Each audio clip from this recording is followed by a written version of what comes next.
It's been a while since I've picked up this camera, since I've filmed a video, since I've posted a video.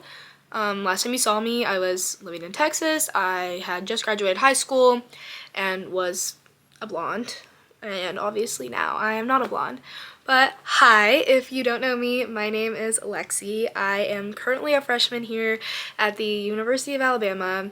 And right now I am a fashion retailing major, but I am going down a little route at the moment of changing my major to elementary education. I've just been feeling called. It's something I've always thought about, and I just feel now that it is what I need to do. Since coming to college, I have had my world turned upside down in the best way possible by the one who created it all, and that is Jesus.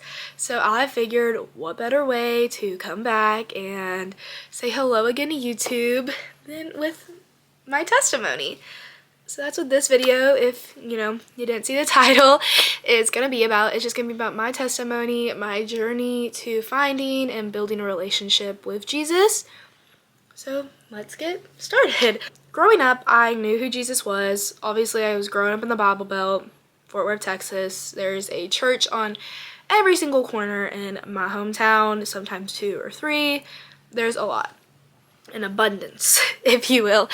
Whenever I was 5, my grandmother sadly passed away in a car wreck that her, my mom, my dad, my brother, and my brother's best friend, who is like my brother basically and still is to this day, were all sadly in. And thank you God that my sister and I last minute decided not to go, because had we gone, the seats we would have been sitting in got so crumbled up in this accident that we most likely would have passed away as well. During this time, this is about 2012, was just whenever the book and movie Heaven is Real came out, about the little boy who passed away and came back to life and told his mom and everyone about what he saw and how he saw heaven, how he saw Jesus and all of that. I was getting that book brought to me by acquaintances and friends in our town left and right during this time period. Got told to watch the movie because it was definitely more kid-friendly. It had to do with a kid around my age, so it definitely gave me some comfort during that time. I started going in a small group at a church youth group at a church near my home with one of my friends. She invited me, and we kept going, and I was going, I was learning my verses, I was having fun, I was learning more about Jesus, but I still had this, pit in me, and this unresolved anger with him, because I was hearing all this stuff about how Jesus was so good, he prospers, he brings joy to your life, he is the key, Jesus is all you need. But I was confused, because if he was so great, why did he take my grandmother from me? And also around the time of losing my grandmother, I was bullied very, very, very badly, kindergarten and first grade. There were these girls, and I have no anger against them now. I have forgiven them. I hope they are living happy and fruitful lives, and hopefully, if they haven't yet, they have found their way to Jesus. One of them told me that no one would love me down here, so I might as well make myself go up there. If you get the gist. And this was right after my grandmother had passed away. They were awful. I'm not even gonna lie. It was awful. I had some of the most horrendous things said to me that I never thought would be said to me, and no one in the school was doing anything. My teachers had gone to the principal and faculty and tried to get them to do something, and the administration just wouldn't. So I ended up my 2nd grade year moving to a new school just in the same district. I moved there. It was perfect. I made a really good friend. We're no longer friends, but for that time period in my life, she was a really, really good friend. And I made some amazing friends, and I still talk to some of the girls today. We're not very close anymore, but I still talk to some of them. And whenever you are done with 4th grade, you go into 5th grade, and all of the elementary schools in my school district went to this one intermediate school for 5th grade. The same girls from kindergarten and 1st grade started it right back up the second we were back. So my mom moved me schools again. I moved school districts about 30 minutes away, and that was ended up being where I resided. But the last half of 5th grade, all the way until about 8th grade, amazing. I was loving life. I loved my new school district, but I still felt like something was missing. And then quarantine hit, and that definitely took a toll on me. But it was also whenever I started hearing a little bit more about Jesus, getting a little more interested, because all there was to do during quarantine was watch YouTube and TikTok. And this was back whenever some of these big TikTok Christian creators were getting their start. Mac Truex, love her. She is definitely the one that planted the little seed, and if I ever get to meet her, I would love to meet her and tell her that. My dad was rewatching Duck Dynasty, so I was being reintroduced to Sadie Robertson Huff. I started watching her videos more, I started listening to her podcasts, and that's all I had to do. I bought my first Bible, I started reading it, but I still wasn't building that relationship, and I still felt like something was missing. I was just sad a lot during quarantine, but then we go into freshman year, and my freshman year was a little weird. It was the year directly after quarantine, so it was definitely a weirder freshman year than most people. I guess these kids, they just, didn't like me very much after quarantine. In high school, I didn't party, I didn't do drugs, I didn't have sex. It was not my thing, and nothing against the girls that was their thing. And it was not my thing. I did not judge them, but they judged me, for sure. I was definitely the kid that was closer to the teachers and the students, just because the students really never gave me a chance. And freshman year was hard. I had a coach, and I was doing color guard at the time, my color guard coach, and he body shamed me to a different extent. It was awful, and I developed a binge eating disorder. So I would go all day, I wouldn't touch a speck of food, but I would come home at night and I would eat everything I could see, and that kept for about 2 years. The summer of my freshman year, it was hard still, but I was getting better. And then my sophomore year, that year tore me apart like no other. I truly thought there was no coming back from my sophomore year, and I truly thought my life was just a never-ending pit of darkness. The kids hated me. If I tried to eat at school to be a healthier person, if I was eating a salad or something, it was, oh my gosh, are you trying to lose weight? Like, you're so fat, da da da.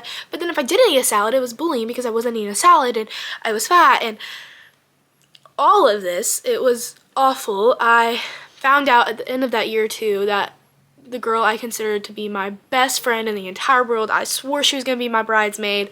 I found out she was spreading everything I had told her around the school, and that was really hard. I had this one teacher, though, and God bless him.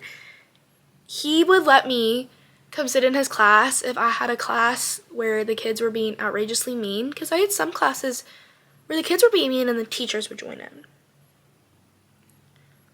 The teachers would join in and belittling me, especially whenever it came to not partying, which I don't know why we were belittling a high school student for not partying, and I'll never know why, but I found this journal whenever I went home for Christmas break, and I was reading it because these were from probably one of the darkest periods, if not the darkest period of my life. It was December, January, February, March era of my sophomore year, so December 2021 and then January through March of 2022. And just to give you like a little more insight of where I was in my life in this time, this was from December 5th, 2021, so December of my sophomore year, and it was a letter to future me. Dear future me, I'm not gonna lie, I can feel myself slipping into my dark hole once again. I'm at that point where I need to just cry, but I feel so numb I can't. I just can't. My days have started to flood together. If it weren't for school, I would rarely get out of bed before 10:30. I always have a messy room. Brushing my teeth and taking a shower have both started to feel like chores. I haven't made my bed in 2 weeks, if not longer. I lay in my bed for hours listening to sad music and just staring up at the ceiling, wondering when I'll be happy. I'm behind in school. That's not normal for me, but that's a whole other topic. Let's just say, though, that school feels like my own living hell more times than not. I'm breaking inside more ways than I thought possible. No one in my family or that I'm friends with seem to notice. I'm really good at hiding my feelings, so maybe that's why. I honestly just need someone to ask how I'm doing, and then when I say I'm fine, I need them to see past it and hug me while just letting me cry. And then this was from December 6th, so the next day of 2021. And it was a question I asked myself. When I saw it on TikTok, I was like, you know what? I'm going to journal this question. If I could give one piece of advice to my 10-year-old self, what would it be? 10-year-old Alexis, promise me that you will keep that life of light you have. We both have been really bad about letting outside factors get to us, but the difference between us, you would still find a way to genuinely smile. Not a fake I'm fine smile like the one I have now, but a genuine smile. I now feel like I'm constantly drowning, but you always found a way to keep swimming. I want you to hold on to that. That just kind of gives you an idea of where I was. I felt lonely. I was in a dark hole. I ended up moving schools at the end of my sophomore year. That teacher I was really close with emailed my mom and said that he saw the signs of depression, and my mom just got me out of that environment. We emailed that school district and never got an email back, but it's all part of God's plan for me, and I've definitely found peace with that time in my life, because I've come to the conclusion that if it wasn't for him putting me in those situations, I would not have found him. Would not have found Jesus if it wasn't for him putting me in those situations. My junior year, it was pretty smooth sailing. Nothing really bad happened my junior year. I sowed a lot of anxiety, and depression would come every now and then just from, past stuff I'd went through, which is understandable. My senior year, about halfway through it, there was this girl that I had gone to high school with in my old high school. She was a couple years older than me. She posted about getting baptized, and she went to the University of Alabama. She graduated in May, but I DM'd her on Instagram asking about how she started going down the path of finding Jesus and growing in her faith, because I really wanted to start. Sorry for that, guys. My camera died, so we had to take a little intermission. As I was saying, I asked her how she had grown in her faith with the Lord and had started going down the path, because it was something I was really interested in, and I just felt like, Jesus was calling me, and I just wanted to know. She had DM'd me and basically told me she started going to a church here called Church of the Highlands, and it changed her life, and she started just reading her Bible every day. It was hard at first, but the more you do it, the more it's like you can't live without it. She had cut out alcohol. She just had felt convicted to do it, and she just every day was thanking Jesus for everything and was just being glorified in who he was. And so at the end of my senior year, I definitely started the transition of building my relationship more. I started reading my Bible. I got a new Bible, and I just was on fire. I came to Alabama, and if you don't know about Alabama, Alabama's a very, very big party school. I was not a partier in high school, and I did not want to become a partier whenever I came here, because that was not my main reason for coming here. To our college ministry night we have here at Church of the Highlands in Tuscaloosa, and there's a lot of Church of the Highlands scattered all over Alabama and a couple in Georgia, but I know Birmingham, Tuscaloosa, and Auburn are the three that do one college nights on Tuesdays. So I started going to that, and it changed my life. The first time I walked in to Highlands, for one, we were singing praise as one of the worship songs that night, and I just felt this feeling I never felt before. I felt Jesus come down like I could feel him hugging me, and I was like, oh my goodness, how do I get more of this? Like, I want more of this. I was on fire from then on out. I ended up meeting two wonderful older girls. They're sophomores age-wise, here at Bama, Bree and Maddie. They have become some of my biggest role models for how to live in Christ. I'm thankful for them, because even if I felt like it wasn't possible to do what Christ was calling me to do here at Alabama, they proved me wrong, that it's always possible to do what Christ is calling you to do here at Alabama. He saved me. I felt the anxiety coming off. Every time I read the Bible, I felt a little more calm. And it was just this crazy thing I had never experienced before. And I wanted more of it. So I started reading my Bible every day. I was going to church on Sundays. I was going to college nights at 1. I was inviting my friends to come with me. I ended up getting in a conflict with my friend group at the time. And I realized I did not like who I was around them. I did not like me as a person. And that's okay. We were just not meant to be friends. They taught me some lessons. And I felt lonely, but I knew I wasn't alone, because God was here, and I had that relationship with him. I had that relationship with Jesus. And it made me feel more content. Like, I was content. Guys, sorry, my RA had to come in here and do a little room check. So as I was saying, yes, I felt alone, but I was content because I wasn't lonely. And on November 19th, 2024, I made the decision to give my life to Jesus publicly and publicly declare that I was giving my life to him. I got baptized at Church of the Highlands after our little Tuesday night college night at the church. And the feeling of coming out of that water is something I will never be able to explain, and I will never, I don't even know how to explain it. I felt new. Everything I had struggled with went away whenever I was dunked in that water. And I came out, and hold on, I'm gonna try and show the photo on here, and if not, I will insert the photo. But that was, that was me whenever I came out of the water. All these things I used to worry about, they were gone. And I don't worry about them anymore. I had a stage where I felt so peer pressured to go partying here at college because it's what everyone did. And I didn't like it. And Jesus has given me the strength to take a step back and say, no, you know what? I'm not going to do that, because it doesn't make me happy and it doesn't bring me closer to him. And Jesus truly saved my life. I think about it all the time that if it wasn't for him, I probably would have taken my own life those awful years. And if he didn't speak through my teacher to my mom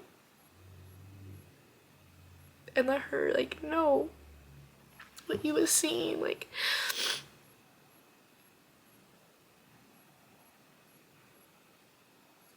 I probably wouldn't be here.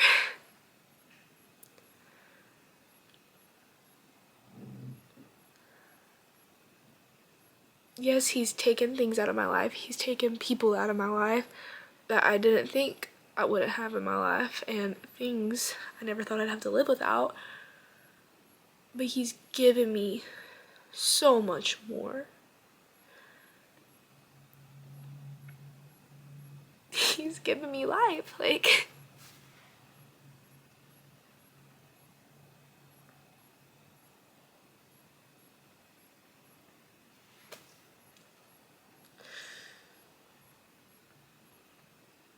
He saved me.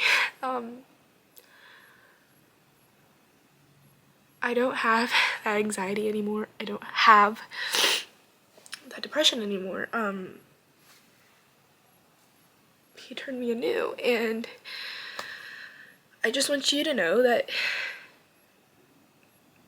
if you are that girl or boy or whatever that was like me and truly didn't feel a way out, like, hold on.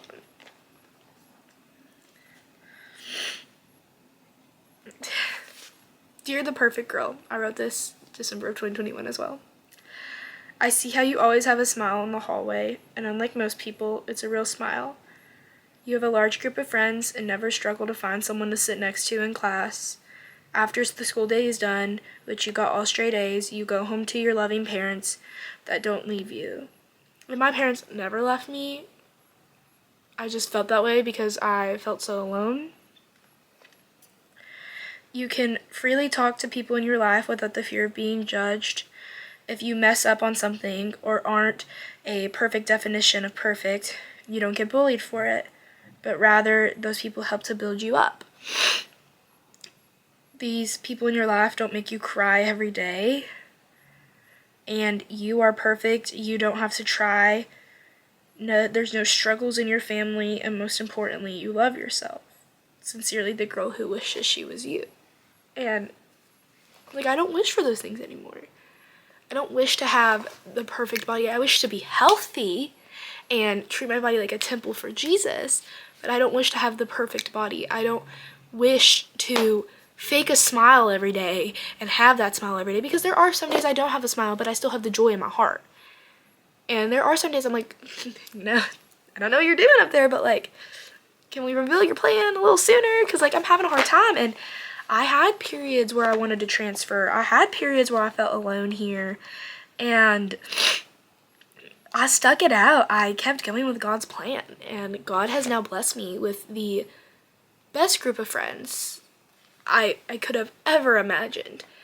And they are people that we push each other closer to Him. We help each other and encourage each other in our walk with Christ. We are all there for each other. And if I didn't go through these struggles of finding out what I didn't want in a friend, I would not have found these friends. And He truly, truly, truly blessed me.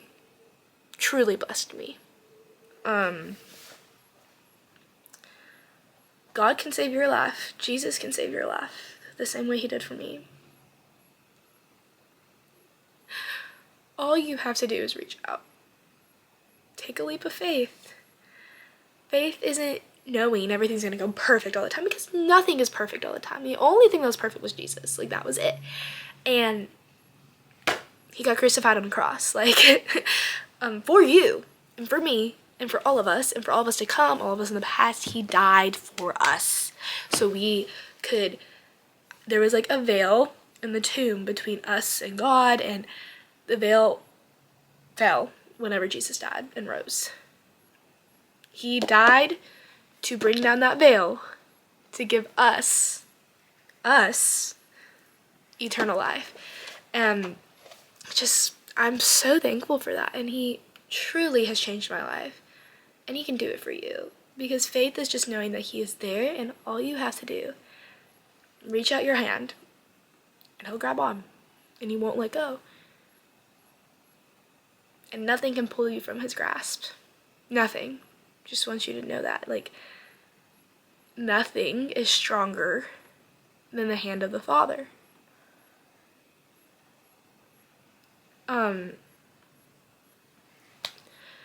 If you have any questions, please, please, please reach out to me. I would love to talk to you more about it. I am so passionate about this, because He changed my life. He saved my life. Like, I would not be here if it wasn't for Him. And He brought so much joy into it, and so many amazing people into it, and so many amazing things into it, and has led me down the best path I could have never even imagined, and is doing things with my life I would have never even imagined. And He can do that for you too. So please, if you have any questions, reach out to me. I would love to talk to you. My Instagram's Alexis_Jorgensen. I would love to talk to you. But yeah, that is my testimony and my story with Jesus. And I I hope that if there is a person here watching it that was in a similar boat to me and doesn't think they are worthy of Jesus' love, because I didn't for the longest time, know that you are. Know that he wants you to come to you. But yeah, guys, till next time, see you later!